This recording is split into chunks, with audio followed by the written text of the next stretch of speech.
हाँ मैम। हाँ तो हाँ वो पता है, खाली उनको कैसे कभी उनका स्टॉप करना पड़ेगा और मेरा शेयर करना पड़ेगा। ओरली बताएंगे। हाँ चलो। हाँ हाँ वो पता है, हाँ दोनों हो जाएगा। हाँ चलो, बाकी वो बोलेंगे। हाँ चलेगा। हाँ तो कोई प्रॉब्लम नहीं। Thank you ma'am. और ये बोलने वाला कौन है? Hello.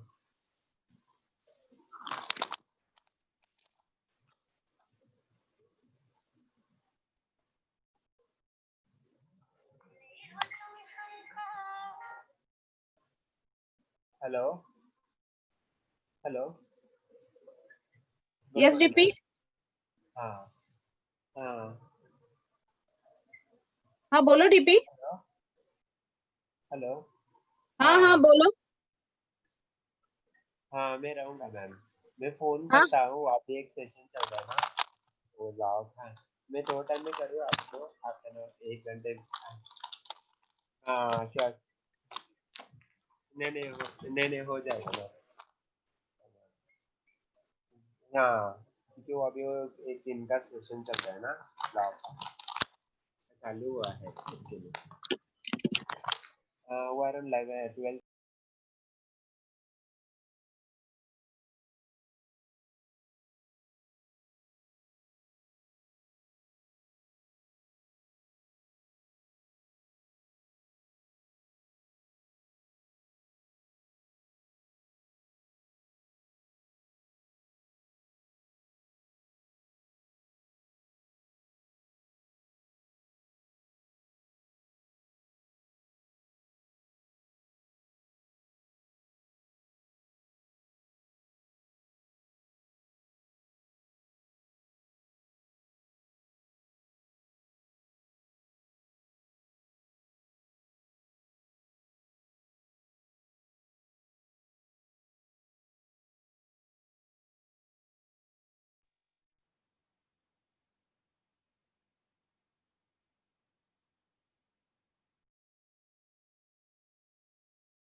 Hello.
Hello. Hello, hello. Hello, Greta ma'am. I think we can start. I think everyone is there. Dr. Saab is also. Yeah. Hello, good morning. Good morning, ma'am. Good morning, Ende sir. Yes, good morning, ma'am. DP, doctor साहब join हो गए?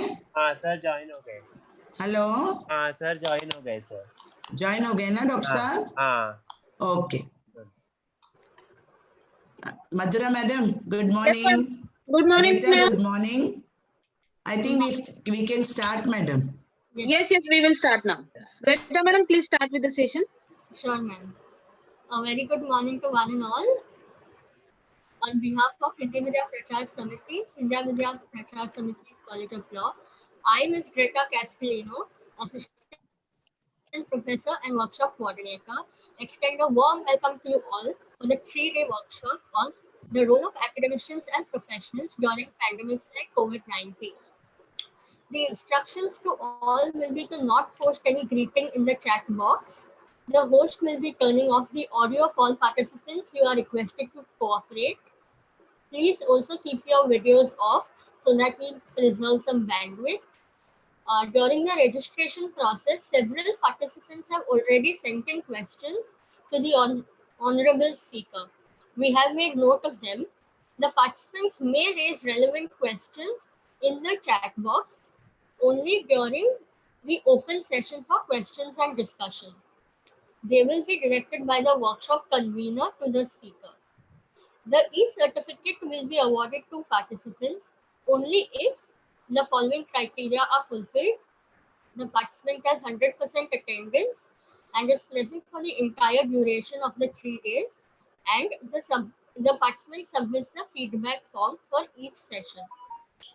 The feedback form will be shared in the Zoom chat box and in the Telegram group at the end of every session.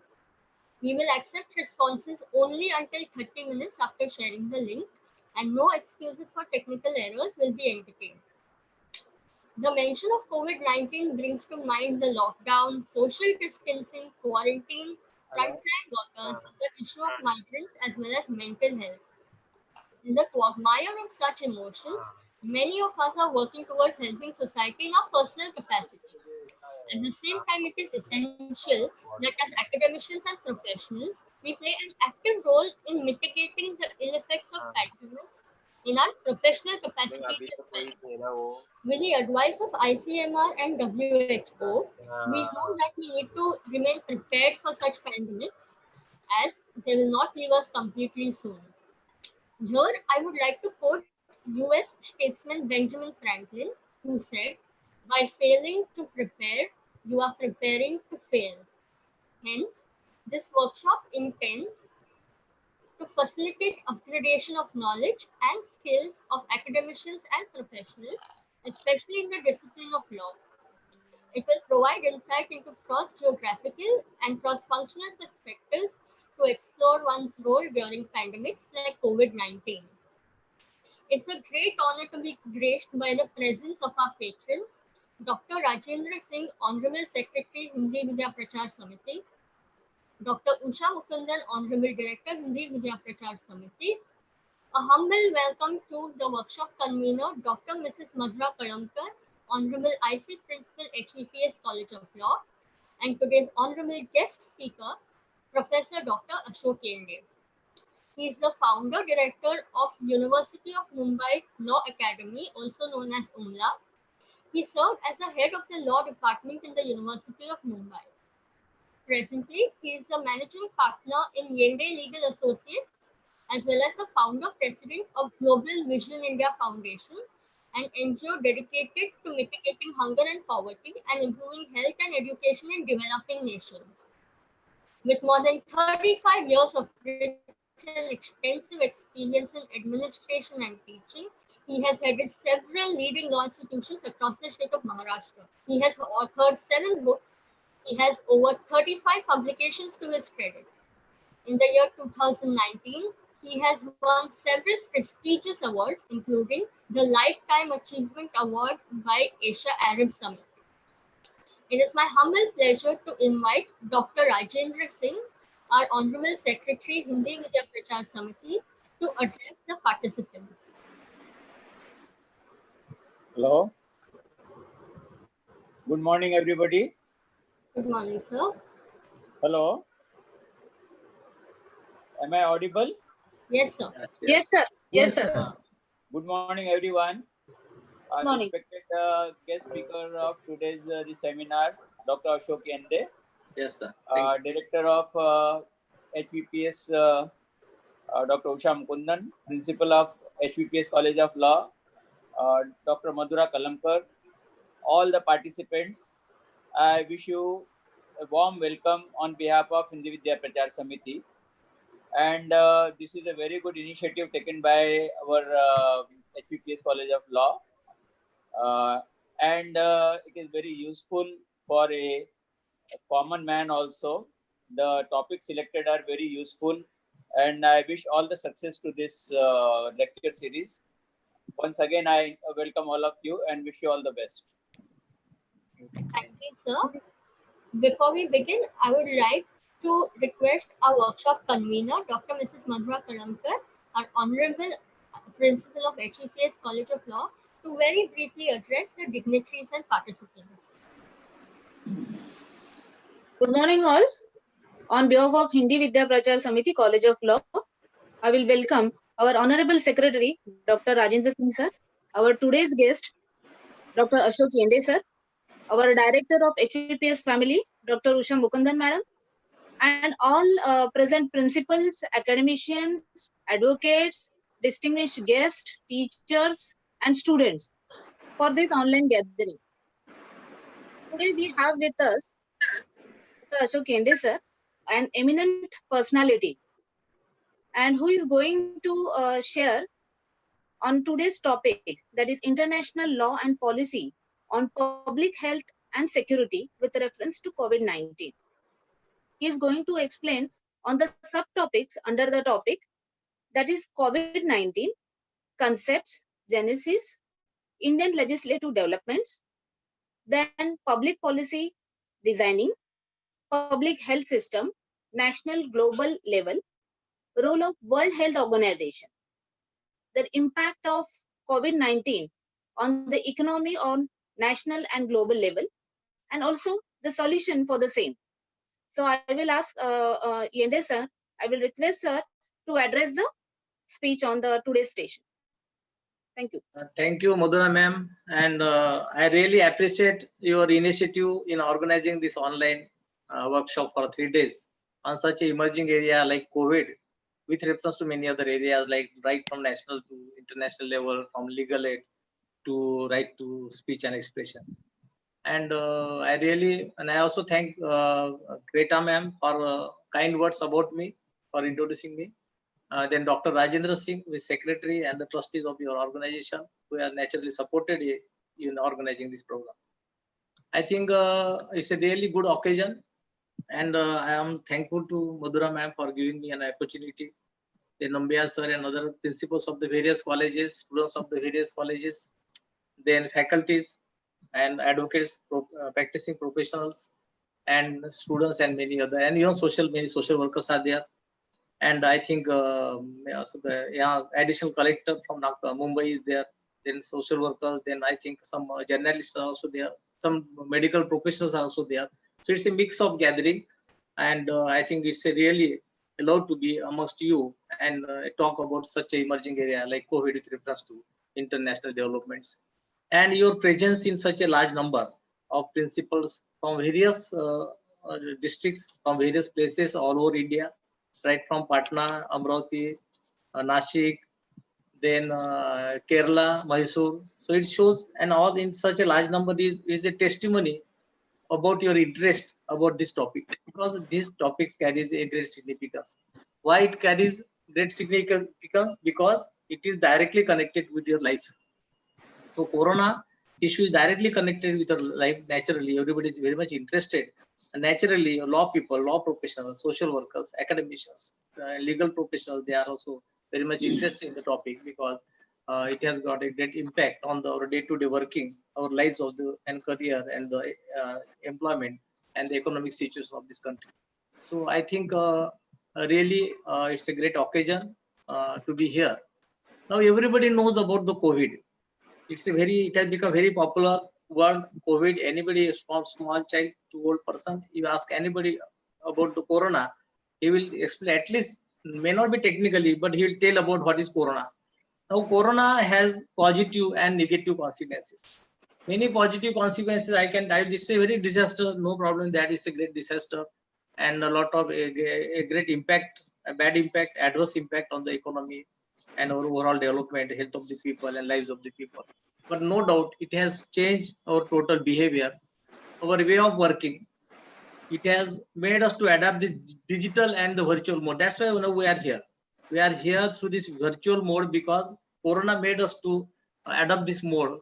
Not only that, but at all level. You go to the government level, administration level, including judiciary.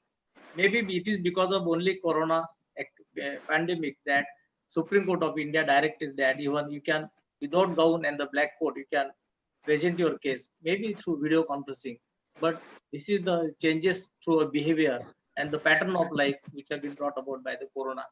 Even isolation, we never used to meet our family, all are busy people. So now you made us a habit to be in isolation and self-quarantine. Then we became very health conscious. Then we are in reinventing ourselves. Somewhere we are feeling that we have to reinvent ourselves. What were the mistakes, how we went against the nature, and then how to improve the ecosystem, ecological system, natural system. So we are now going close to the nature. So these are some of the things, actually I think, so good things and bad things both are there. But here we have to discuss about the COVID-19 and international ramifications. Now it has brought about the great transformation. I already told you regarding at all levels. I think this particular today's topic can be classified into three components. One is COVID-19, that is the main crux of the issue or the discussion. Second, policy of the public health and safety. And the college and the principal madam has mentioned about the international level, but naturally it follows that we have to discuss about the national developments also. Then we can follow it. Naturally, it will follow the international. So three important components are there. One is COVID-19, then policy, public policy, and the security at the national and international level that we'll discuss, and that will be, I think, our total center point of our today's discussion. Now everybody knows COVID. Why name COVID? Co means corona, V means virus, and D means the disease. That is how it has been named as COVID. Why 19? Because it has been identified on 31st December 2019. Now it's a controversy that China has not disclosed it properly. It would have disclosed it earlier also like that. But this is how the name has been given as a COVID-19 by the World Health Organization, supervising at the international level all these activities. Now it has been called as pandemic. Epidemic means where a particular disease in a particular area, in a particular continent, then it is called epidemic. Pandemic means if that particular disease spreads and breaks throughout the world in different continents, different areas of the world, then it is called a pandemic. Now this has been spread all over the world. Now it has been called as a pandemic, and WHO named as a pandemic on 11th of March 2020. That is all, because WHO is the proper authority to declare all these things, whether a pandemic is or the epidemic is there. Now, the technical name of this particular disease, that is severe acute respiratory syndrome coronavirus 2, that is SARS-CoV-2, because this is a family of the coronavirus, and there are many types of the coronas. But this is very serious. It is something different than the influenza. It is something different than the TB. It is something different than the other infectious diseases. So this is one of the infectious diseases. What is infectious disease? Which can be transmitted. This can be transmitted. Many other diseases are there which cannot be transmitted. But this is the infectious disease and transmittable disease which can be communicated from person to person. Whether it has come from a particular animal from the Wuhan or like that is also a controversy. But since it's a transmitted disease, it is called infectious disease, and the name has been given as COVID-19 by the WHO. And the common symptoms everybody knows is fever, cough, shortage of the breath, and these are the normally common symptoms are there. Now there is no vaccine. WHO has already declared that it may take long time. Sometimes they also declare that we have to live with the corona because it takes a lot. Even AIDS, we could not get the vaccine. In cancer, we could not get the vaccine. So it takes a lot of time for a vaccine, invent the vaccine for a particular disease, and such a serious disease like corona is there. Or in case of corona, the very serious thing is that it has got a particular. I am not a science graduate. I am not from medical faculty or fraternity. But if some doctors are there who are listening to our lecture, they may be knowing more than us. But it has got a particular layer, and that is a protein layer. And they can mutation. There can be a certain process of the mutation. And so even in case of vaccine, a particular vaccine is invented, then how far it is applicable in a particular case, in a particular country, in a particular situation, and a particular climate atmosphere is very difficult. So it will take a lot of time. And though there is a lot of efforts of around 80 countries, including India, a lot of efforts have been. Our Indian Council of Medical Research is also taking initiative, and they are also trying to invent a particular vaccine for this.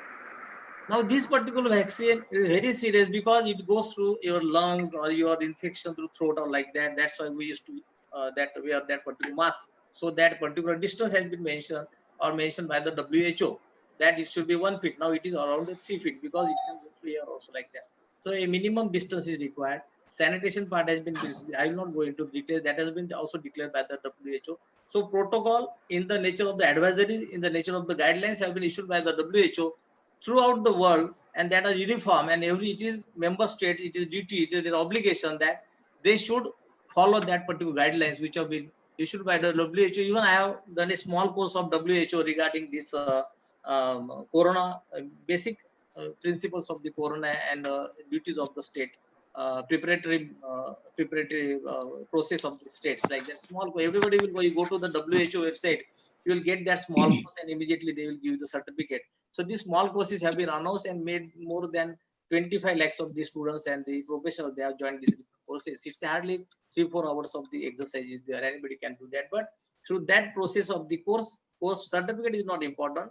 We can get the knowledge what the United Nations had laid down the guidelines.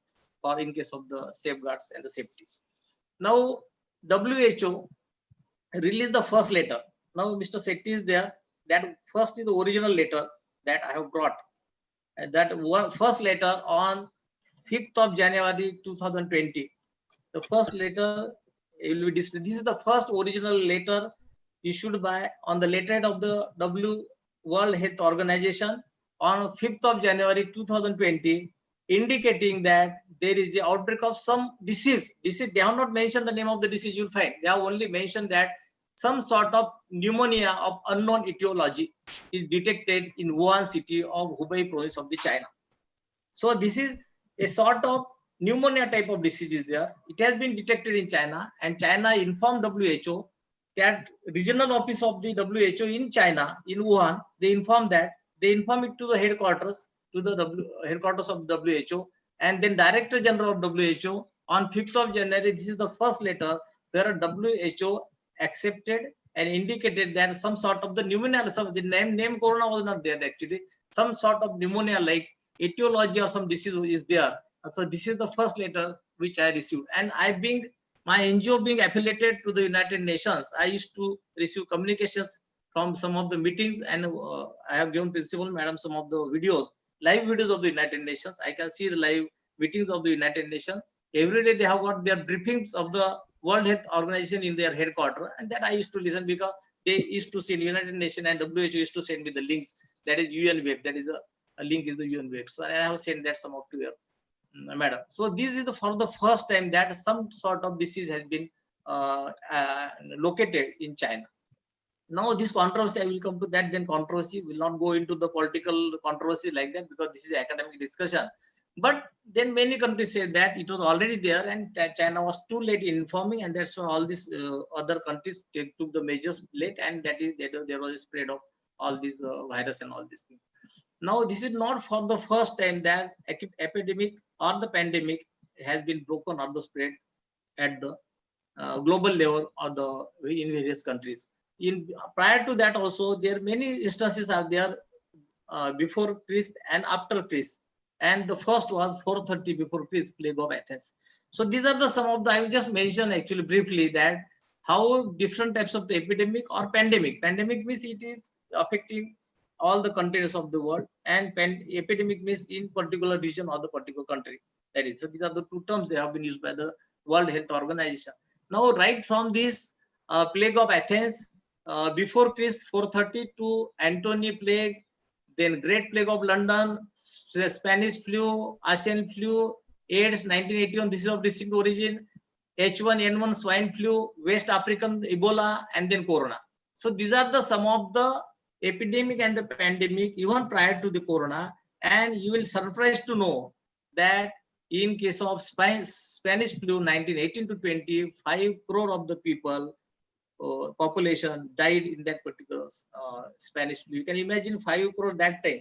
It may go up to, in considering the today's population, it may be about 50 crores like that. So 5 crore of population that time, 1980s, you can understand, you can imagine so many people were killed because of that Spanish flu, and even AIDS all over the world, 3.5 crores of the people died because of these AIDS. And then Ebola number is not much actually, but then swine flu everybody knows, and our country was also affected by the swine flu. And then the latest and the recent is the Corona, which originated in Wuhan city of the China. Now, all these things while discussing, we are concerning first we'll consider the national, what are the policies of the government at the national level, and then we'll come to the international level like United Nations and WHO like that. Now on 5th, when WHO declared this particular disease, and then there was a slowly research was there, and then for the first time 20th January 2020, that WHO confirmed that it is from human to human, not from animal to human like that. And 30th January 2020, WHO declared health emergency, international emergency, concern like that. And on 11th March 2020, World Health Organization declared this, titled this particular disease as COVID-19. So that's and the same now name has been given. We have mentioned the name COVID-19. That is how the name has been declared by the WHO, and it has now become very popular because it concerns the health of everybody's and the life of everybody's person. Now, the United Nations and the WHO, they have established a fund, that is Solidarity Response Fund, for dealing with all these particular things. Now, there can be two types of the policies. State governments, various member states are there, 194 member states are there. Now, all these member states, they will frame their own policies to deal with the corona or the COVID-19 at their national level.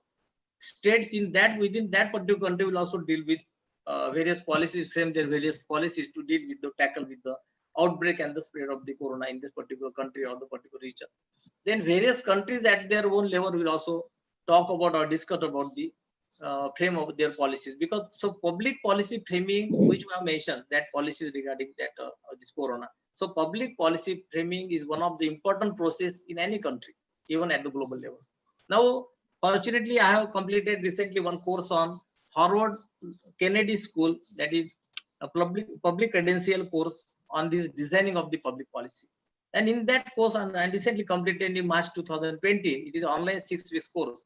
In that, this Harvard Kennedy School and the experts, they were the experts from the different levels, very senior professors. They were these professionals from various, right from the White House to the advisors to the president to the prime minister of the various countries. They were the actually students of that particular course. So one of the important points which they discussed during framing of the policy was that every policy to designing for the policy, it should be proper, because policy designing is a very important process in any country at the national level or the global level. So for designing a particular policy, what they have discussed that it should be technically and scientifically so. Secondly, they have discussed that it should be socially oriented. Then it should be politically supportive. It should be implementable, and it should be able to give some solution. Suppose policy is not technically and scientifically sound, then that will fail. Whether in any case, whether you take the corona or any other case, that particular public policy is government policy. Public policy can't be this public related government level. So we call public, not a private policy. So public policy should be technically and scientifically sound. Then it should be socially oriented. It should be politically supportive. You are framing the policy, political party don't want to support, then it may not be implemented. Then it should be able to implement, or they should have feasibility of their particular policy, and then that particular public policy should be able to give some solution to the problem. If that policy is unable to give the solution to the problem, then that may not be the sound policy. That is how they discussed during that online course. That's why I mentioned here. And why policy fails? Many times policy fails because policy word is there. So why public policies fail? Because the task is very complex and lot of mismanagement or sometimes corruption is there. I am not talking about any particular country because I don't want to go into the political issues. Then incompetency of the authorities, persons who are sitting, who are handling the policy, they are not competent or efficient. Then there are many political motivations and the interference, political interference is there sometimes, or bad governance or lack of transparency on the part of their authorities, and wrong and unscientific calculation of the policy frame. Then in all these things are there, you find that policy will fail. Suppose a particular region, coronavirus is there, coronavirus is suppose is not there, and you are constructing the hospital with particular place. What is the use of that hospital? And in particular place, coronavirus is there, but there is no hospital in the base, then that will be the wrong policy. That is an example I am giving. I am not talking about any government. I don't want to touch this political elements. So this is, I mean to say that any policy to be scientific, sound, and should be able to give solution to that particular problem. If this is not the case, then you can take in any case, whether the coronavirus, any other case, that policy will not be sound and it will lead to the failure of that particular case. So this is the different principles. And by the way, I attended that course, so I wanted to mention about some of the principles of that Harvard Kennedy School, and one of the topmost, I think, institution in the world. I think ranking one in the world. Now in our country, our Prime Minister Narendra Ji Modi, they have declared some lockdowns naturally, because one of the important protocol and the directions given by the WHO or World Health Organization is that there should be social distancing, there should be lockdown, so that because in this particular corona there is a spread is there. It is very dangerous, and the spread is there. Immediately you can attack by the particular virus if you come into contact with the person who is infected by that particular disease. and symptoms cannot be shown. There are maybe it is said that in every country of the world, 1/4 of the population is infected by a particular disease because asymptomatic, because symptoms are not disclosed. And 50% of the 25% of the people are automatically cured because of their immunity, or symptoms cannot be disclosed in that particular case, because this is different type of the virus than the flu and the influenza. Now, Prime Minister Narendra Modi, he declared first voluntary lockdown on 22nd March 2020. It was of 14 hours. Then first lockdown was on 23rd March and up to 14th April. Then second was on 14th April to 3rd May. Then third was 4th May to 17th May. And now it from today, from 18th May up to 21st May will be the fourth lockdown, which have been declared by the Prime Minister of this country. That is because they have got no authorities, disaster management. You must know, many of them are lost to the professor. Two laws have been invoked. One is the Epidemic Act, a very old act actually, and the Disaster Management Act.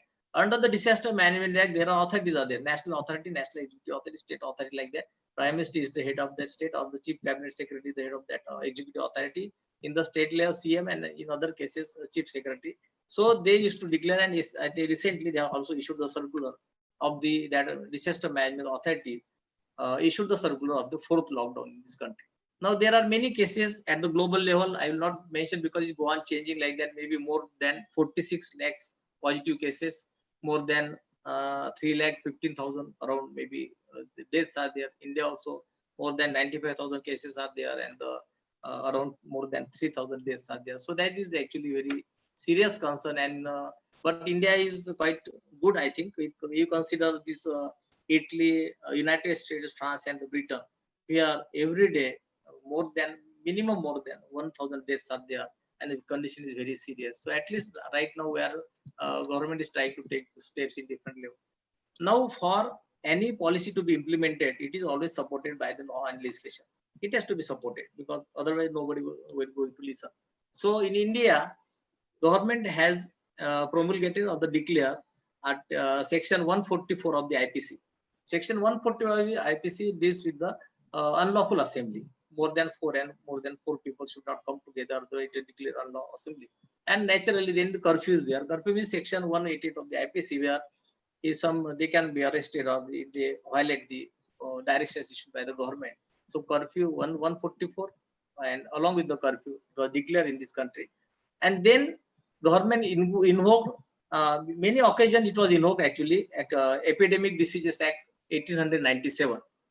Very old act, very old act. Maybe after more than 120, 130 years around, maybe like that. We have to calculate the years. So it has been invoked. Earlier it was invoked in different cases, like swine flu is there, Ebola is there, or cholera is there, then plague was there. So in different occasions, different places, this particular act was invoked. And this is in case of Corona, the act was invoked. So it's a very old act. It is pre-independence era act of 1897. And for the first time, it was amended on March to April 2020, where there were assaults on the part of the doctors and the medical professionals and the health workers. So the offense was made non-bailable, cognizable, and non-bailable. So that was the amendment in April 2020. So this is one of the important law which was been by the government. And then Disaster Management Act 2005, which was been invoked, and under that only this all circulars and these advisories are being issued by the government. And then on March 2020, government also declared this pandemic as a notified disaster, and that's why government is authorized to issue all the directions, all this. Then there is another important legislation law is Essential Services Maintenance Act 1968. Now this, though it's a central act, the essential services, they have been mentioned under entry 33 of the concurrent list. So government, Maharashtra government is authorized to make the rules and the law. So Maharashtra government also enacted Essential Services Maintenance Act 2017. And since it is a concurrent list, everybody knows there are three lists are there: list 1, list 2, list 3, central list, state list, and the concurrent list. In case of concurrent list, both the center and the state have the power. Sometimes central can prevail over the state in some cases, where the assent of the president. So these are some of the provisions of Article 254 of the Constitution. I will not go into the details. So since being in the concurrent list, then government of Maharashtra also made rules and regulations and legislation on this particular point. And then Essential Commodities Act 1958. So these are the 4 or 5 important. And then some provisions of the IPC, like Section 188, which have already been mentioned under the Epidemic Act. That under section, because only 4 sections are there. Epidemic Act, only 4 sections are there, and in that act only a person will be punishable under section 188 of the IPC has been mentioned. Only section has been mentioned. Section 180 says that punishment for the disobedience of the orders issued by the authority of the government, like that. So these are the some of the important. So these policies have been framed. One, that lockdown has been declared. Some rules and advisories have been issued by the government for like social distancing. In case then essential services have been declared, which are permitted, allowed, like that. And then migration have been prohibited. Now it has been cleared subject to certain conditions, because a lot of problem of the migrant workers was there. So it has been now modified to some extent. Now, what the initiative has been taken by the government of Maharashtra, that the Public Health Foundation was established in 2004, and it's a non-private. Now, there are 3 types of the public health services at the local village level, then the district level, and then a national level, like that. So there are public health centers are there, government hospitals are there, and then specialized institutions like All India Institute of Medical Sciences, AIMS is there. Even it has got the branches over the Bhopal, Delhi, and in some other places, branches are there. And even cancer centers are there, like Nagpur government has established the cancer center. So these are the specialized health agencies are there. And government has also established Public Health Foundation India in 2004, and it's a non-profit public-private partnership. You know, public-private partnership means when government take into consideration or take into partnership, enter into partnership with the private companies, like that. That is called a public-private enterprise. This is a new concept, and many of these public undertakings have been converted into public-private partnerships, because government don't have that much money, and government cannot fulfill the target because of the lack of the resources, particularly financial resources. And so through that public-private this partnership, government has established many research institutions in Bhubaneswar, Delhi, Gandhinagar, Hyderabad, and Shillong, like that. And there is a community health program of 2005 where government has appointed some social workers, like that. That is called health workers, like that. And for every 1,000 person, one health worker is there, and in village level, you'll find these health workers at working in different places. Now, at the international level, coming to the point of the international level, I find that there are this women is Health Organization, and main is the United Nations. After everybody knows, I think majority of the law students and the professors and the faculty and the professionals.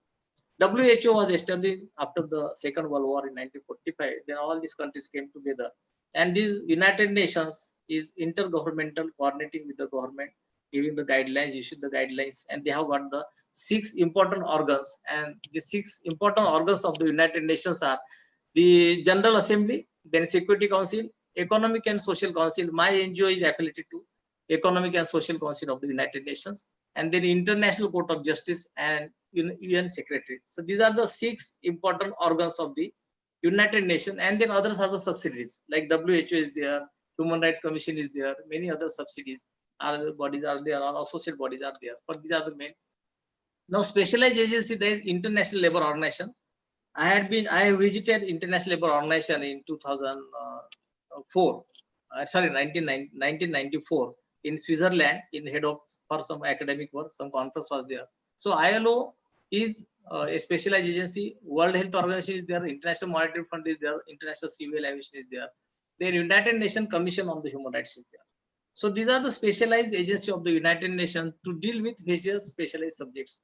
And this is how the structure of the, I will not go into the details, but almost all around maybe 194 countries are the members of this United Nations. And WHO is very important, one of the important organ, because regarding now we are discussing the COVID and the Corona. So naturally, the role of the WHO and the World Health Organization is very important while dealing with all, because that is the only organization which deals with all these things at the international level.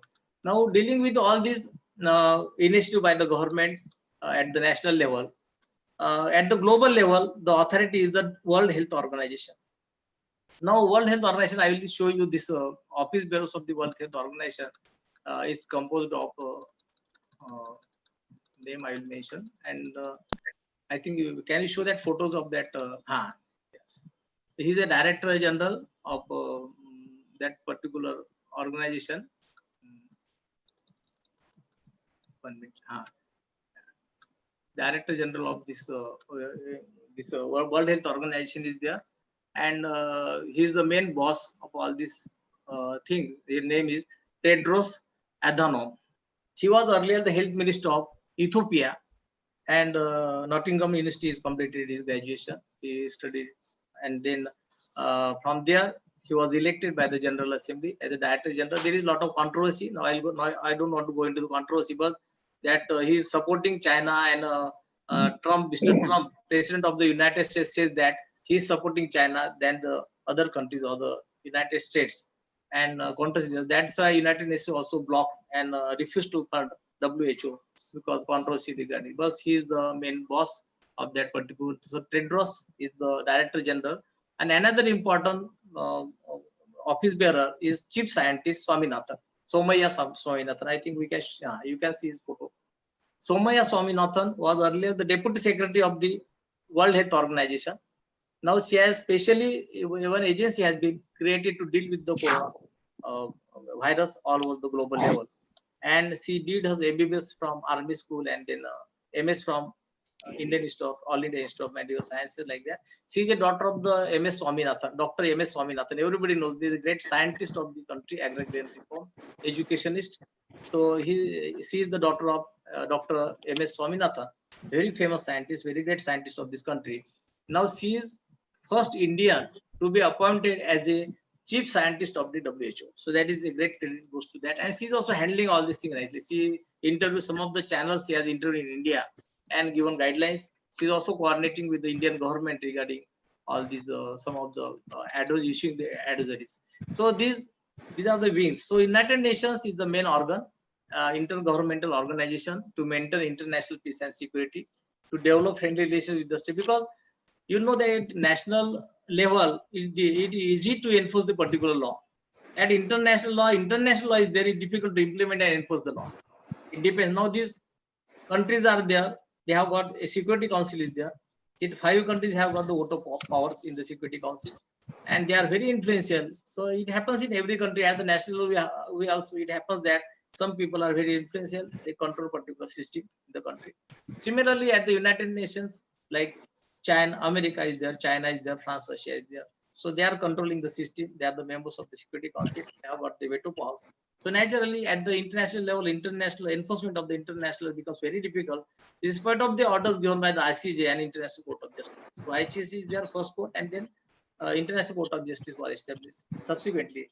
So in spite of the orders by the ICJ and the ICC, it becomes very difficult to implement because they are very strong. And one thing I will mention that all these agencies, including United Nations, now almost all of these are United Nations in the New York like that, except this ILO is Switzerland or the Hague, into ICJ and the ICC is in Hague, Netherlands. Otherwise, majority offices are in New York, United States. But all the land and the financial resources are being given by these big rich countries. Even they are run on the basis of the funds which have been given by this contribution from the countries. And contribution depends on the GDP of the country, ratio of the population in that particular country.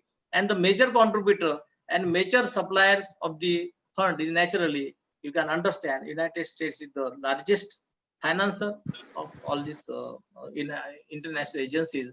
And then Russia is there, China is there, France is there, and European countries are there. So naturally, you can understand a person, if somebody is giving money to somebody, they are naturally obliged, and all these things happens.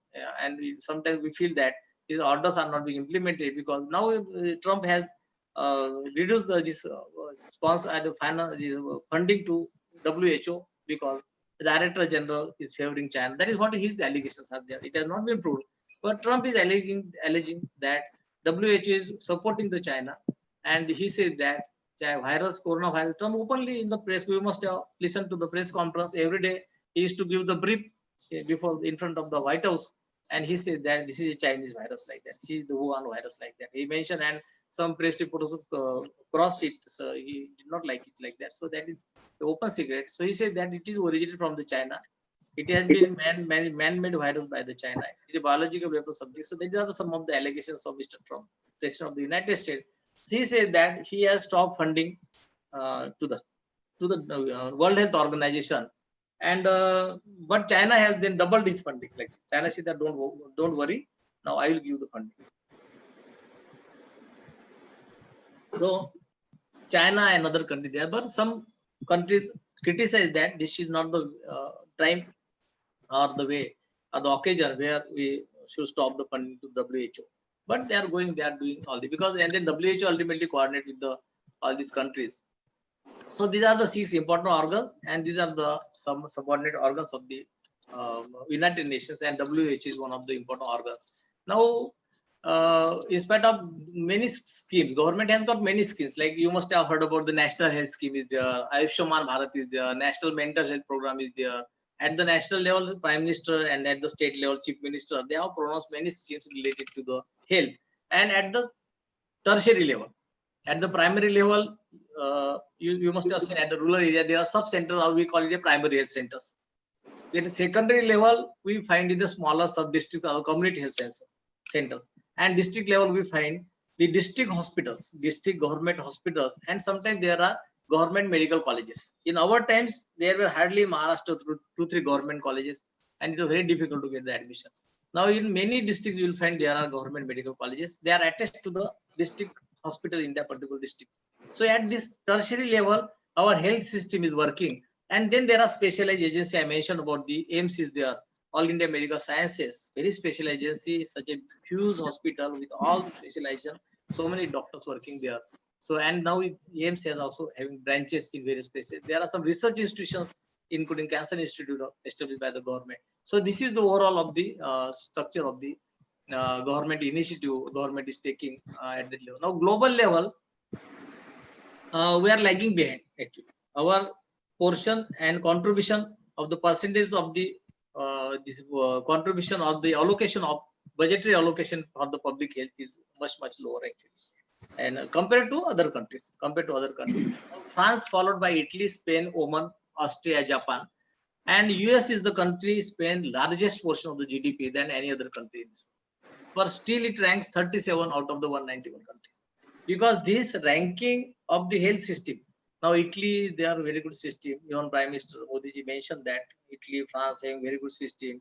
Then what will happen spreads in the country like this? So they are the very topmost countries, and they are ranking higher than the United States. Though US is spending the majority of this funding, or the highest percentage of the GDP in the country like that. But why it is happening? Because the ranking depends on the health services provided, responses of the patients in that country, how much you are providing to the poor in that particular country. So these are the some of the criteria, guidelines laid down. Just like in case of our education institutions, we have got the ranking. India today fix the ranking, performance of the faculty, the syllabus, nature of the syllabus, and then the partnership, industry partnership like that, employability factor. So this way, likewise, the ranking is decided. Not necessarily that a particular college has got a good building, it can get the good rank. So these are the some of the criteria why ranking the education institution. Similarly, in case of ranking by the World Health Organization, though United States spends maximum or the highest number amount of the money than any other country, but it is in 31st number. And then other countries, I already mentioned that small countries are there, they are also doing well, like San Marino is there, Andorra is there, Malta is there, Singapore.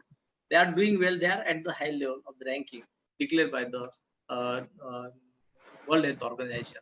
And lowest is the African countries, sub-Saharan countries, African countries, they are the lowest paid. And that's why you find outbreak of many diseases like Ebola is there, AIDS is there. It originated from the African country, because their contribution from the, or the allocation of the funding from the budgetary allocation and percentage from the GDP is very low, and that's why even their life expectancy is much lower, maybe around 40 or something like that. And many of the diseases originated from the African countries. That is how it happens. Now, overall, I will mention that some of the figures I will mention from my mobile, because we may not be possible to remember all these figures. So these are the some of the figures.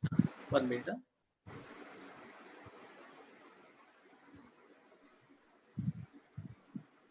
So these data I have given from different sources, by governmental, intergovernmental, international governmental. Now, health budgetary provision, you will find that in United States it is 1.5 trillion. In United States, the budgetary provision is 1.5 trillion. 1 trillion, you know, 1 trillion means 1,000 billion, and 1 billion means 1,000 billion. So you calculate so many of the zero like that. So United States health budget is 1.5 trillion. This is the last is this data. Then China 379 billion, Italy 125 billion, Russia 7.3 billion, and India is 7 billion. This is the budgetary provision. Then France 231 billion, Britain 161 billion, Israel 17.8 billion, and Saudi Arabia 42.4 billion. Then you'll find doctors. Number of doctors in United States is 26 out of 10,000. In China, it is 20 out of 10,000. In Italy, 39.8 out of 10,000. In Russia, 37.5 out of 10,000. Then in France, 32.7 out of 10,000. In Britain, 28 out of 10,000. Then Israel, 46.3, and Saudi Arabia, 26. In India, I went 0.6 for 10,000. Doctors for 10,000. Then hospital beds for 1,000. Hospital beds, 1 minute. I have to charge back 1 minute just.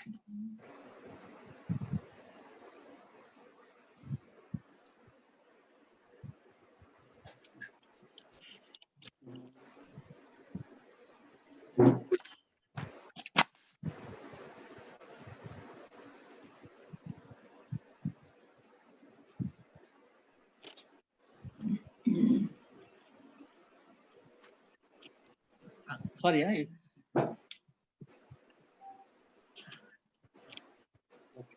so I was talking about the global data regarding the health facilities at the global level, and about the beds I was talking. In United States, it is 2.5 for 1,000. Then beds, I'm talking about the hospital beds. So 2.8 for 1,000. In China, 4.3 for 1,000. Italy, 3.2 for 1,000. Russia, 8 for 1,000. Then India, 0.5 for 1,000. Then hospital beds in France, 6 for 1,000. Britain, 2.5 for 1,000. Israel, 3 for 1,000. Saudi Arabia, 4.3. Now ventilators. In United States, 48 for 1 lakh.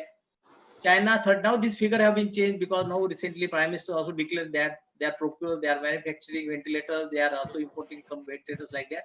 So this may be changed because this was the data which was in existence. Then 48 for 1,000 in United States. China 31 for 1,000. In Italy 8.3 for 1,000. And in Russia 27.3. In India 2.9 for 1 lakh. Sorry, for 1 lakh. All these figures are for 1 lakh. 1 lakh for one ventilators. Then in France 7.7 for 1 lakh. Then Britain 12 for 1 lakh, and then Israel 40. Now why it's happened that you find that why this number of these ventilators and the base ventilators, because we never focused on this epidemic in all the level, not only in our country, at all the global level, in all the countries, we focused on some other amenities or the services than the hospitals.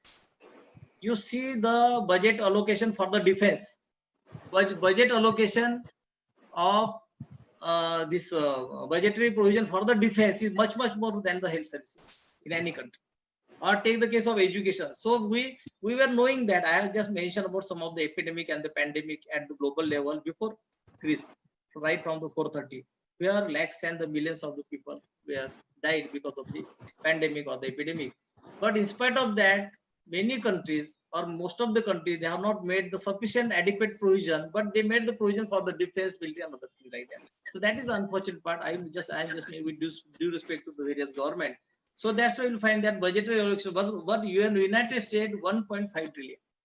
Is it too much? 1 trillion amounts to, I think, 1,000 billion, and 1 billion or 1,000 billion. Like, so we can calculate. So this was the actual budgetary provision in some of the countries. Now this is how the global, now they might have increased. Now this naturally everybody is making arrangement, and in many countries like Africa, that they have, in one African country they have 3 ventilators. One of my niece is working in Kenya. They say they hardly 7, 8 ventilators are there. She is also doctor. They say. So 7, 8, 5 ventilators are there. Number of patients are much more. Number of ministers are much more than the ventilators. So ministers are more, ventilators are less. So that is the situation in many countries undeveloped. Then criteria for the ranking I already mentioned. So then public health data in India. Now 1.9% of the maternal death. Our maternal death rate is 1.9 of the world. Then infant mortality rate is 18% of the world. Then 36.6 children out of 1,000 are dead because they could not reach at the age of till the day reach at the age of 5. Then 62% of the children are immunized. Communicable disease is the main cause of the death in 53% of the deaths. So these are some of the data which I collected on OECD, and NITI Aayog, or some international agencies like that I collected. We have to correct it sometimes from various other agencies. So this is all the public data in this country. Now, in this country, in India, allocation of the budgetary provision, I mentioned that it is 11% for defense or GDP. 11% of GDP is for defense, but 2% of the GDP is for public health. And in 2019 and 20, it was 2,82,733 for defense, whereas for health it was 63,538 crores. That was the allocation. So in any country, not only in any country, defense and everything, they prepare only for that. Somebody should not involve in the war, and they want to protect their country like that. So most of the country, they are focused only on more defense than the health. But some countries like developed countries, they have much a very heavy budget for the health also. Then World Health Organization, I told you that it's a specialized agency of the United Nations, and it was established on 7th April 1948, and that's why we see what is that date? Anybody can mention why the date 7th April 1948 WHO or World Health Organization was established, and why, for what that date is famous for? Because that 7th April is celebrated as World Health Day. That is the day of the establishment of the World Health Organization, and that's why we celebrate 7th April as a World Health Day in all over the world, and we are in India also we are celebrated. Now, main functioning objective of the World Health WHO or the World Health Organization is that universal health care, then monitoring the public health, coordinating the responses of the various countries, healthcare risk, coordinating the responses, guiding them, conducting research activity, and issuing the advisories and directions. Now again, I told you that issuing the directions, they are in the nature of the direction. They are in the advisories, means they are in the nature of the advice. Countries sometimes, these rich countries, powerful and the strong countries, sometimes don't accept like that. But otherwise, normally it is the obligation of the country, member state, that they should follow the directions given by the WHO. Now it is headquartered in Geneva, Switzerland, and they have got the regional offices in Mumbai. In Asia, we have got Delhi office, and there are sub-regional offices are there. So around 150 places, offices are there, and main head office is at the Geneva, Switzerland, and like Delhi office, they are controlling this Asian region or the Indian region, and sub offices like that. Now regarding composition, 194 members states are the members of the WHO. They are the members of the WHO, and naturally it is obligatory on the part of the member state to follow, to comply with the directions given by the WHO. And naturally WHO is subject to the conventions and the agreements and the international instruments of the United Nations agencies, various agencies. And the flagship, one of the important publication, we call it a flagship publication of the WHO and a World Health Organization, is World Health Reports. It covers global health reports, comparative progress of the various countries, health statistics in the various countries, and it provides forum for the deliberations and the summit and the conferences like that. And I may already mention that Director General is Mr. Tedros Adhanom, and Somaya, we are very proud to be Somaya Swaminathan. She is the first chief scientist and first Indian to be chief scientist of this World Health Organization. Now, another important, which I mentioned because I could find madam in the morning gave me some questions. So there was the International Court of Justice. Actually, I was dealing with only WHO and the health related issues, but some questions I found regarding. So then I thought it fit that I should also mention about the International Court of Justice. And the First World War, everybody knows, where you are lost ones and the professors, that is, it was the League of Nations, and established in 1990 by the Paris Conference. And then subsequently in 1942, United States, after the Second World War, then there was a charter was there, and in 1945, through this chapter, we are established, or UN has established, International Court of Justice, popularly called as ICJ, and principal judicial, principal seat is there, principal headquarter we can call it the Hague, Netherlands. The Netherlands name of the country is there, and it comprises the 15 judges from the various countries. Term is of 9 years, and that is how the whole structure of the ICJ is there. And because ICJ and this ICC, why I have mentioned earlier, I never thought to mention, but because now cases will come up like that. Yeah, because whether we should file the case against because somebody mentioned in the morning, just 1 hour before starting the lecture, madam forwarded me some question. And then whether China can be held liable before the ICJ or the ICC this way. So I thought that better to explain what is ICJ and what is the jurisdiction of the ICJ. Now this ICJ jurisdiction is that only states can be parties to the convention. Only states. If parties refer the case NGO and the individuals, they cannot be parties. Somebody actually I heard in the newspaper, somebody filed from India, some advocate like, but it will not be maintainable. That complaint will not be maintainable. So states, they can file the complaint before the ICJ. That jurisdiction is by consent by their um, some many people are sending some questions on chat, but I think we'll scrutinize that because already so many questions are already there. Principal madam has already collected so many questions. So now I will not go through this chat questions like that. Actually, only after the lecture, I think we can deliberate and discuss about the questions.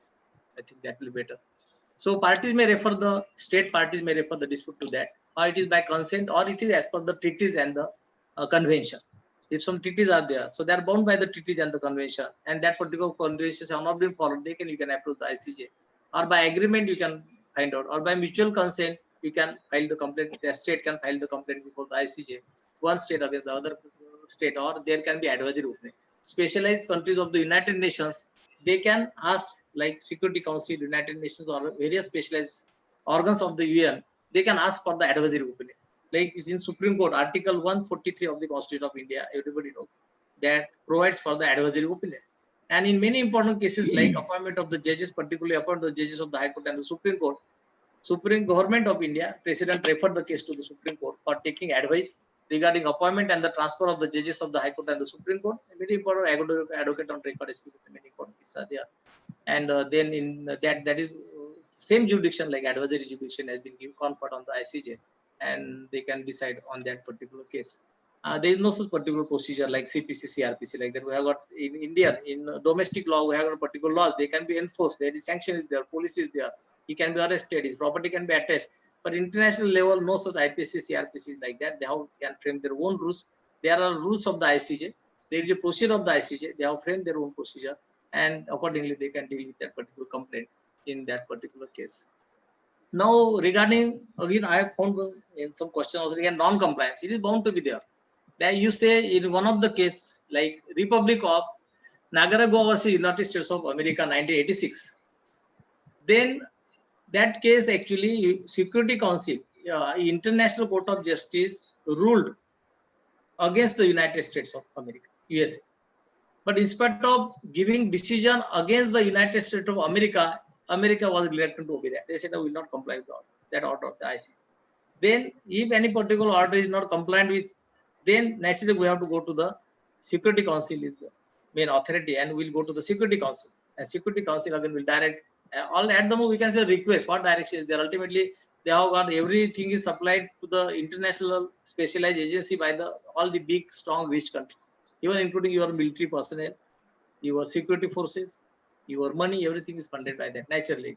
So naturally, they instead of direction, I will use the word request. They can request the country that will comply with the order given of the ICJ, because a question of prestige of the ICJ like that. But in that case, United States, America refused to comply with the order, despite of the directions given by the ICJ and then even by the Security Council. So there are some instances I will not go in. That is not our issue, is of public health. But I am just mentioning because somebody queried about that whether they are being implemented. So it depends on, you take the case of our Indian case. Everybody knows what is the case. Kulbhushan Jadhav. Kulbhushan Jadhav's case. Everybody knows Kulbhushan Jadhav's case. No, everybody knows. Yes, I hope everybody knows the very famous case of Kulbhushan Jadhav. That one of the naval officer was arrested by the Pakistan.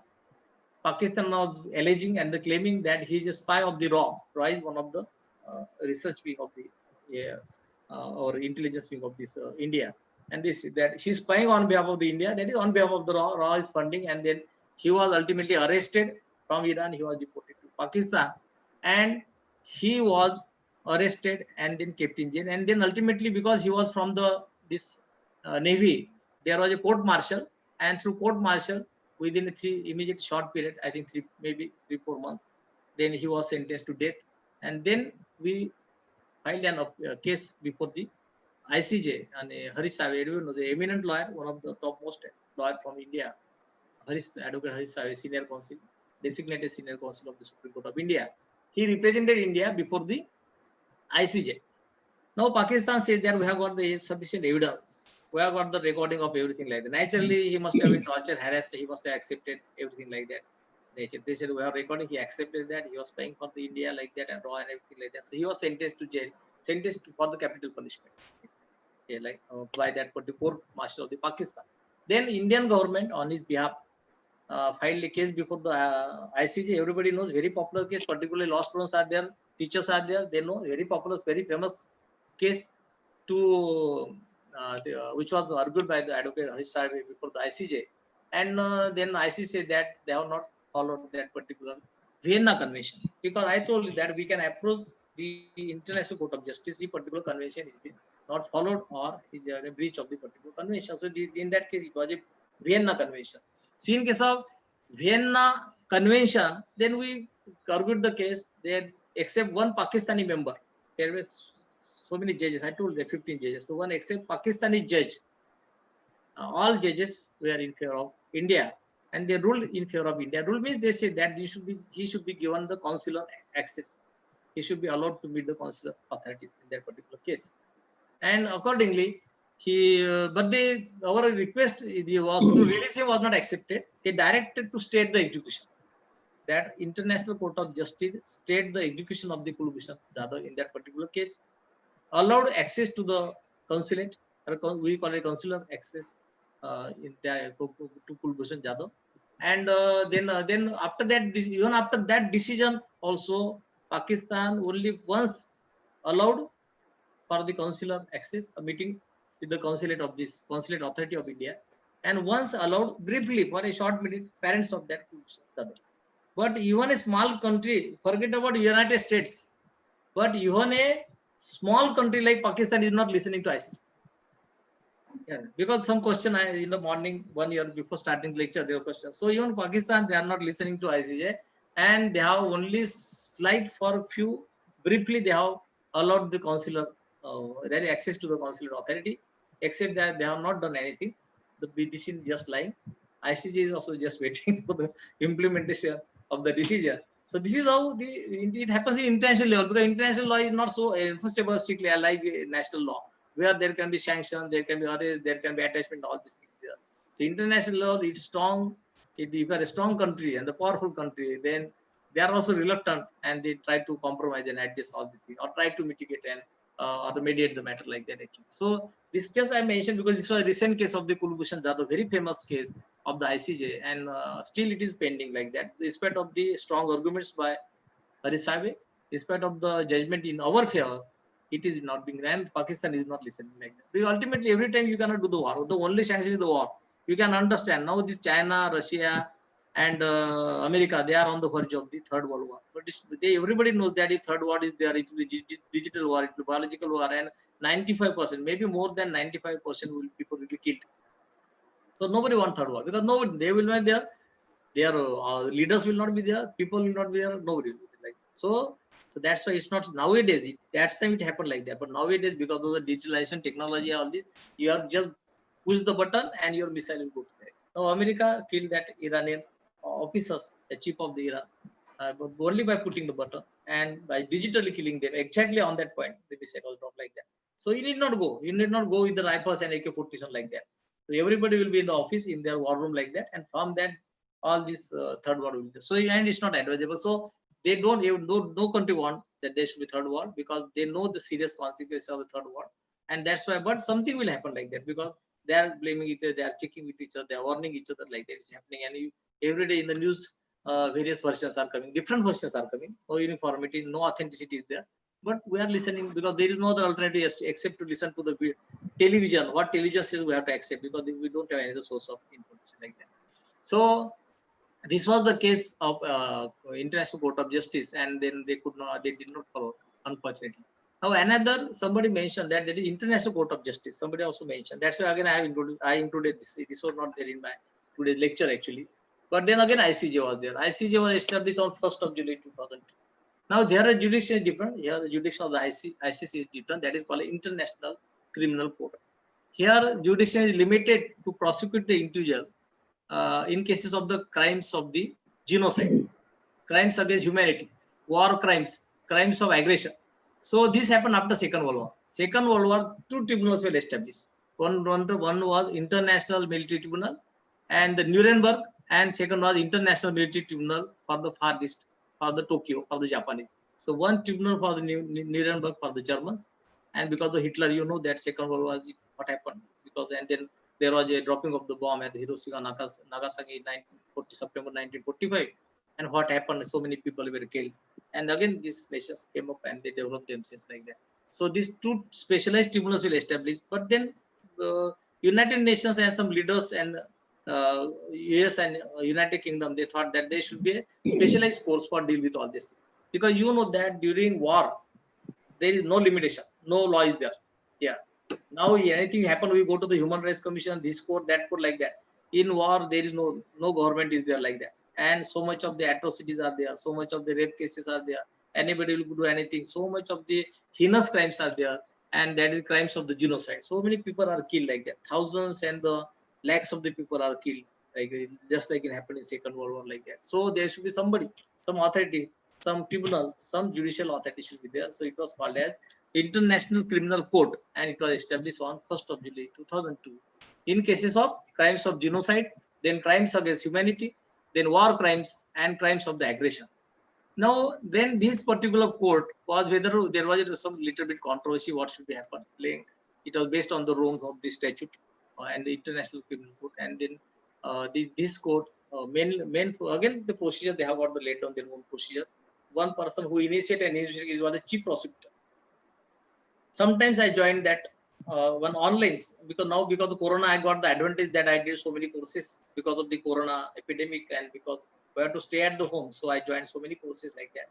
So I also joined one of the like that with the conversation with the chief prosecutor of the International Court of Justice. So he is the main person actually who can initiate the investigation. Some complaint is there, he can investigate the complaint, and there is some truth in the complaint, the facts are there, then he can file the case and put it before that particular International Court of Justice, and prosecutor is the main person who can open the prosecution.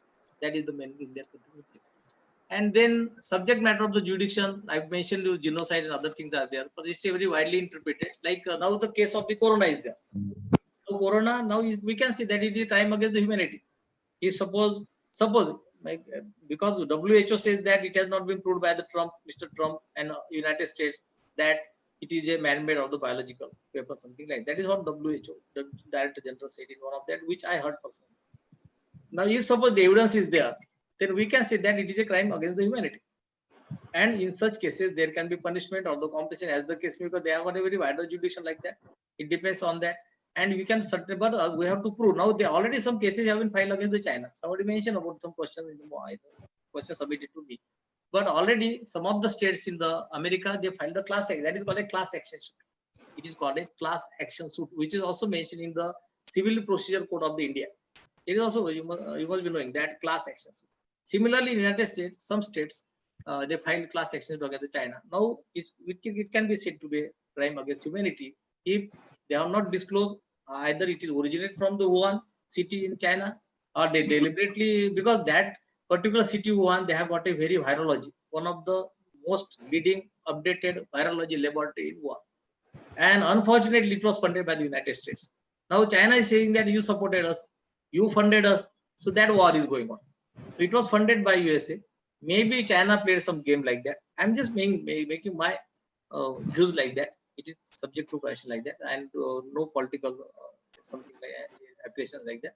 So then it was funded by United States, and then China, some might be virus might have been released like that in one city. It was a seafood. That it was from the seafood market. So it was released from the seafood market, and then it was subsequently closed. Now whether it was deliberately produced by this or invented by the China or prepared by the China, like all these other issues.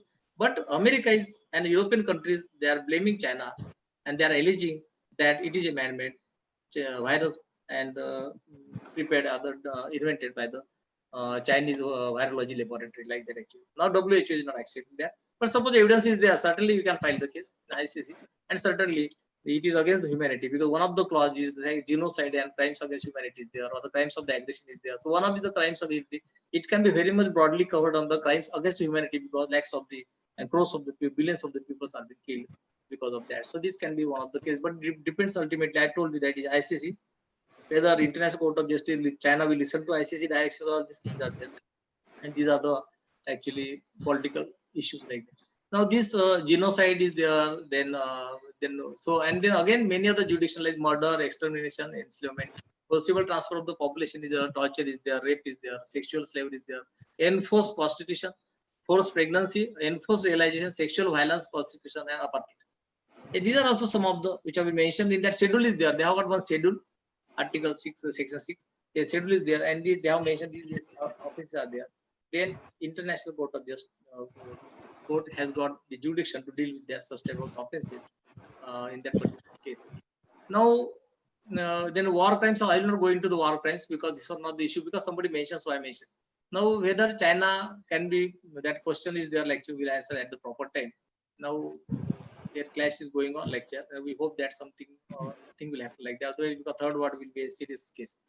Now, some class suits, I was talking about the class suits. Some class suits have been already filed in India. It was just India, so it will not be maintainable. But class suits were filed by some of the states in America, by some of the states in America, and like Florida, Nevada, Texas, and Nevada. So these are some of the states they filed class actions together. But there is one law in America, and you must be knowing that Foreign Sovereign Immunities Act 1976. Under that law, any foreign country is not liable for anything done anything. So that is special immunity is given and privileges is given under that Foreign Sovereign Immunity Act. In the United States only given that. Their law is of the United States. So that may be one of the obstacle for filing the case, because that gives special immunity to any government for any case for United States. So, but in spite of that, cases are pending. So let us see how ICC what take, because it will be difficult for me to comment, because ultimately such a international machinery, ICC, so many experts, so many judges from the various countries are there. So 15 judges are sitting there. Here 18 judges are there. There 15 are there. They are one judges means they are normally judges of the high, so retired judges of the Supreme Court of that particular country, or the judges of the highest court of that particular country. So it's difficult to comment now what view they take. It depends on them actually. So it's difficult for me to comment on such a question, because very high level question. Now another important issue during this is the labors.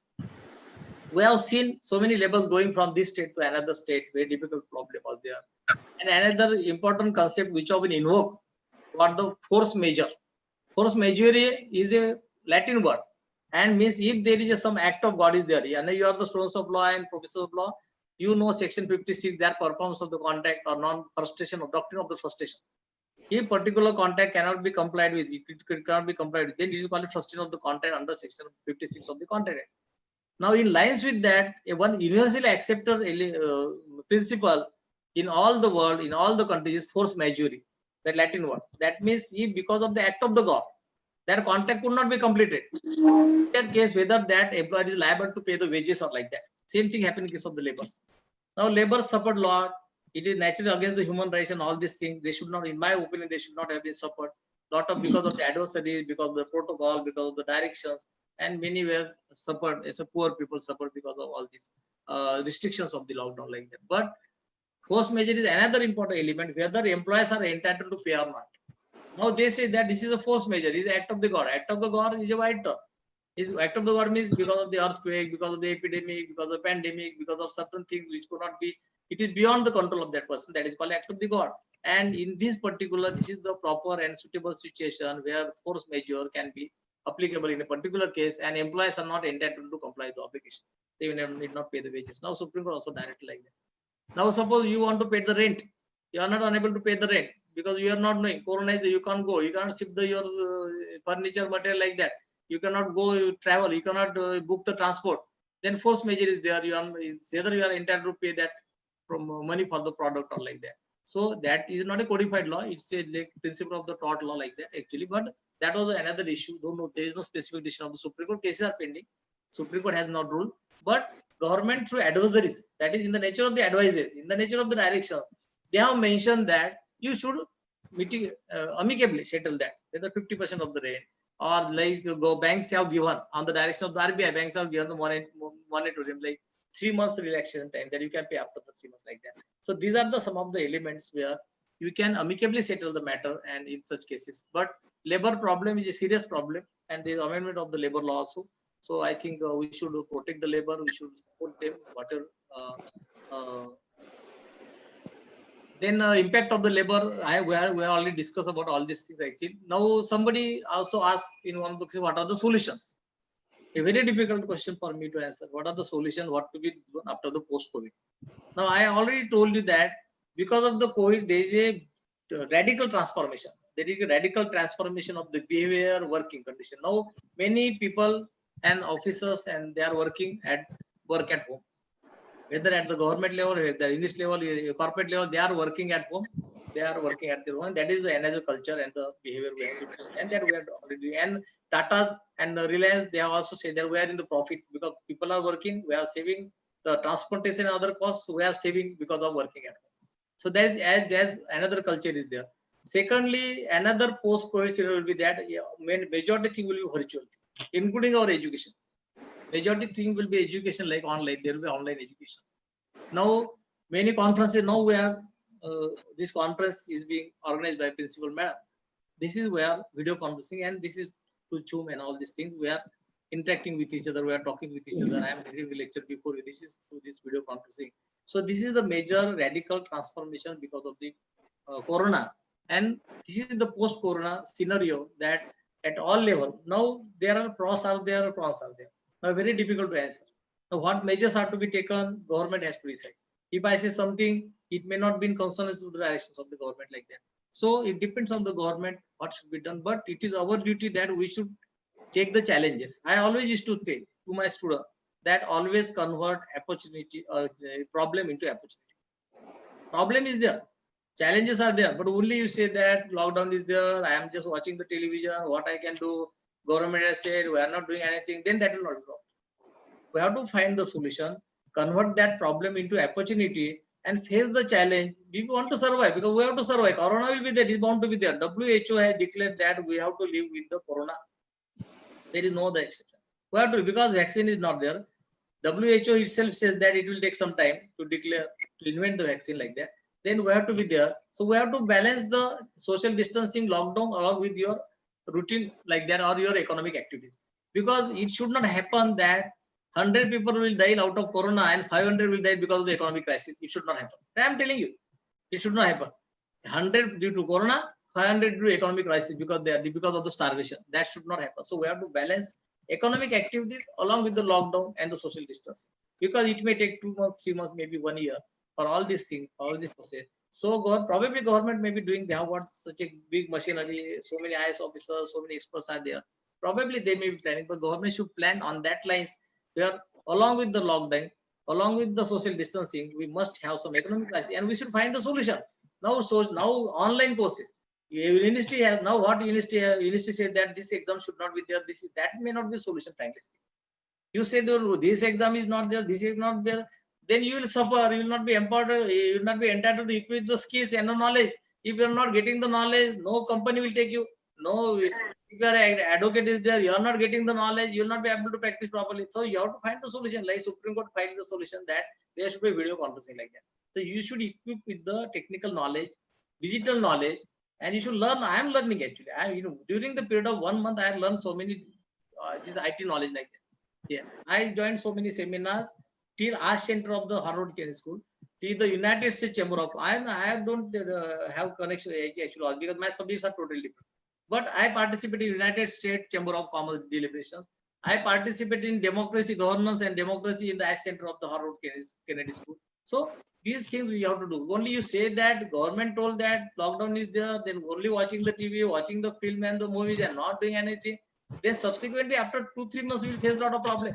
In legal profession, young junior lawyers will face a lot of difficulty. For seniors, no problem. They have got the established practice. So you have to find the solution. Problems are there, challenges there, but I think you should face with the challenges and you should become more and more stronger.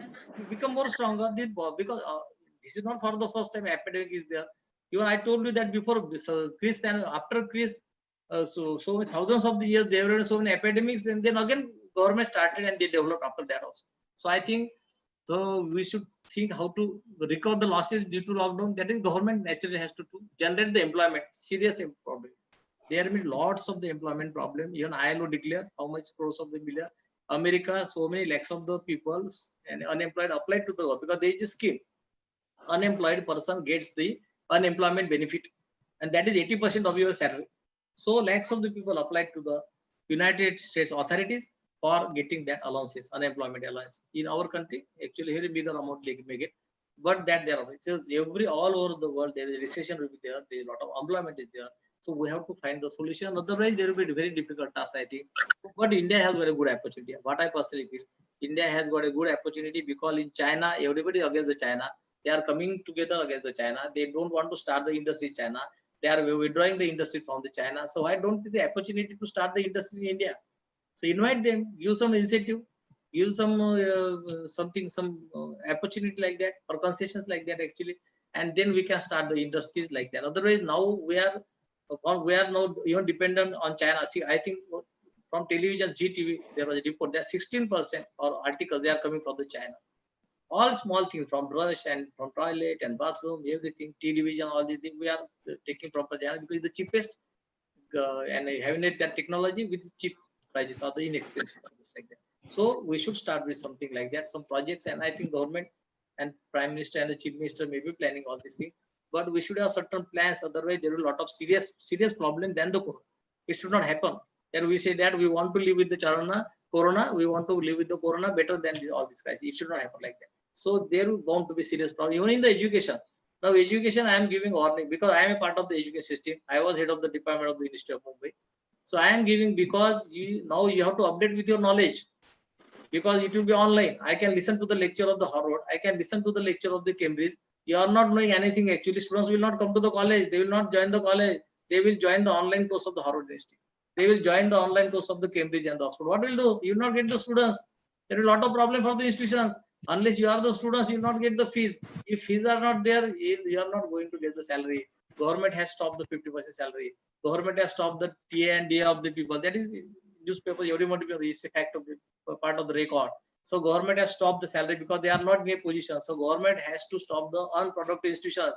Many institutions are there. There are government level also many departments are there. They are of no use. Salaries are being paid.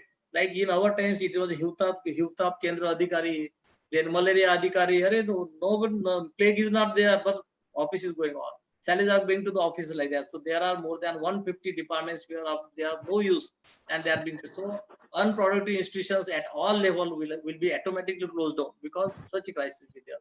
I think we have to find some solution, and all these things are there. And next, I think we have to conclude. So all these things are there.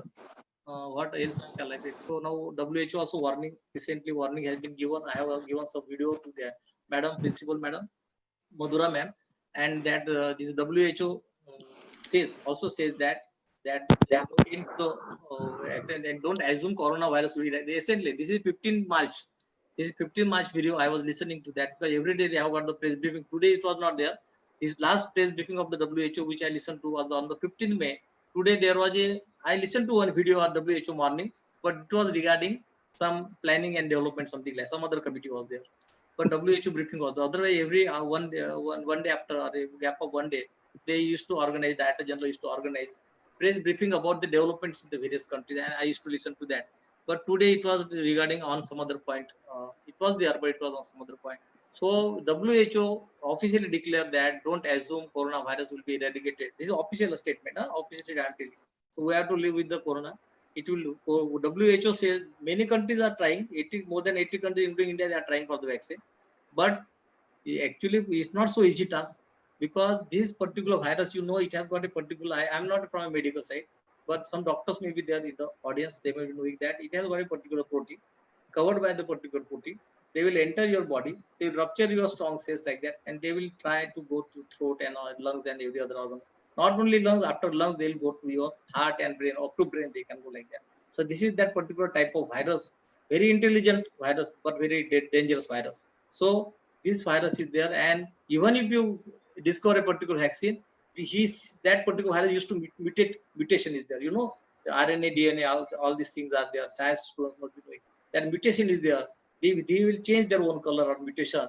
That vaccine, again, which have been invented, may not be applicable in a particular case, in a particular body, because they used to enter the body, enter the cell, and rupture the cell. And they want to take your immune system, particular body. So this is the whole scientific mechanism actually. It's a very complex, actually difficult. I tried to read, but it's very difficult, very complex words are there. Very technical and medical technical words are there, very difficult to understand. But this type of virus is there, so it is bound to there like that everywhere. So along with that, try to take the precaution, like self quarantine is there, social distancing is there, lockdown is there. But along with that precaution, try to do something, some plans and some strategies should be there at our level and government level also. Unless there is a strategy and proper planning at our level and the government level, there is bound to be serious economic crisis, and then we should not feel that corona would have been better than all this. That should not be. That day should not come like that. So I think government is doing. We hope that government, trust that government is doing, central level, state level, they are doing their work. But we should also plan ourselves. What I mean to say that we don't take that only going and watching the TV and lockdown and see. Plan something. Online courses are there. Online things are there. Online connections are there. Online agreements are going on. In legal profession, online agreements are there. New types of the cases are coming up. Don't go only for the traditional cases like that. Now adversaries are there. Now so many cases I mentioned. Now the cases are coming up for the liability, all this. So this we should all do all these things. Then I think that is the only solution, because many ask me with solution. Yeah, I'm not such a big person to give the solution. Many authorities are there, but that is my personal opinion. This is how we have to find the way. So this is overall the national level and the international level development, particularly health issues regarding the COVID-19. I think, Madam, that will be, many things are Yes, there sir. actually, but there will be no end actually, and they let us Yes, sir. floor be open for the students and the teachers who want to ask some question or want to Yes, make sir. some Yes, queries sir. like that. Yes. Thank you so much, sir. You have almost covered many of the topics related to the impact of this COVID, then role of WHO and the compositions of WHO on a national and global level also. You have also covered, try to cover the public data statistically, budgetary level of almost countries, health facility on a global level and international level.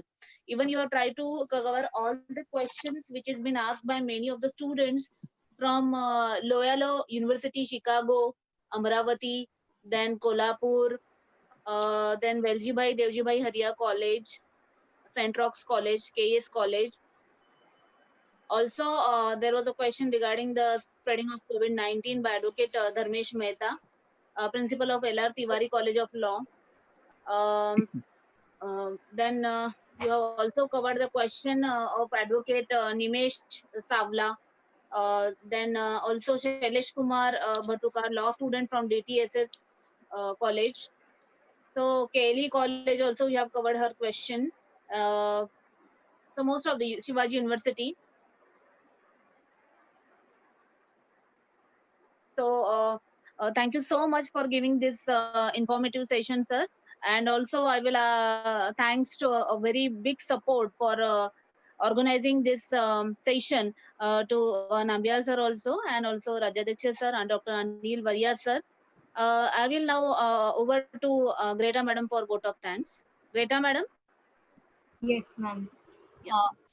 On behalf of Hindi Vidya Prachar Samiti's College of Law, I would like to extend a hearty vote of thanks to our esteemed guest speaker for the day, Professor Dr. Ashok Lende. It was indeed a great privilege to have you with us here, sir, and I'm sure that every participant feels enlightened by your vast knowledge and the exposure you have given us to international law on public health and security with reference to COVID-19. Your sharing of data on medical personnel and infrastructure has given us a real picture of India's status against other nations in the world. We thank you, sir, for having spared your precious time with us during COVID-19 lockdown. Thank you, sir, for volunteering to respond to the additional questions on email. We shall be sharing the links shared by Professor Yende on the Telegram group with the participants.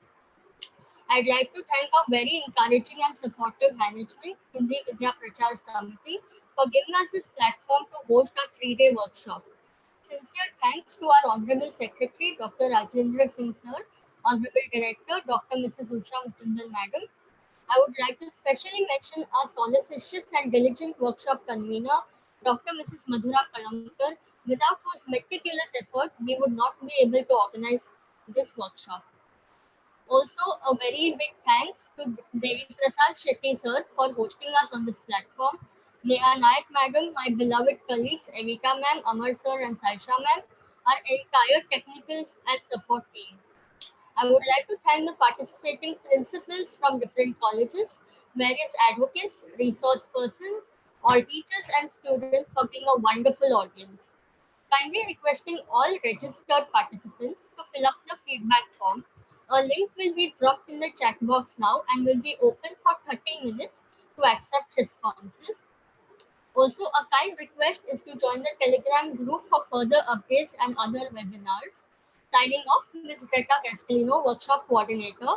See you all tomorrow for day 2.